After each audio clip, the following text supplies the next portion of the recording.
ആദം നബി പഴം കഴിച്ചതുകൊണ്ടാണ് സ്വർഗത്തിൽ നിന്ന് ഭൂമിയിലേക്ക് അവരെ ഇറക്കി വിട്ടത് എന്ന് പറയാറുണ്ട്. ആദം നബിക്ക് അറിയാമായിരുന്നല്ലോ പഴം കഴിക്കരുതെന്ന്, പിന്നെ എന്തുകൊണ്ട് അറിഞ്ഞുകൊണ്ട് കഴിച്ചു? അപ്പോൾ അവിടെ ഒരു ഉത്തരം വരും, ഇബ്ലീസ് പറഞ്ഞത് കൊണ്ടാണ്, ഇബ്ലീസിൻ്റെ പ്രേരണ കൊണ്ടാണ് കഴിച്ചതെന്ന്. അപ്പോൾ എങ്ങനെയാണ് ഇബ്ലീസ് മനുഷ്യനെ കൊണ്ട് ചെയ്യിപ്പിക്കുന്നുണ്ടെങ്കിൽ മനുഷ്യൻ എന്തുകൊണ്ട് പിന്നെ കുറ്റക്കാരനായി മാറുന്നു? ആദം നബി ആദ്യ പ്രവാചകൻ കൂടിയാണ്.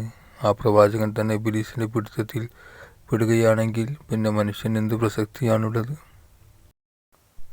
പിന്നെ അല്ലാഹു സുബ്ഹാനഹു വ തആല എന്തിനാണ് ഈ ദുനിയാവിലും നാളെ ആഖിറത്തിലും മനുഷ്യനെ ശിക്ഷിക്കുന്നത്? അല്ലാഹു എന്താ പൊട്ടനാണോ? വിവരദോഷിയാണോ? ബുദ്ധിയില്ലാത്തവനാണോ?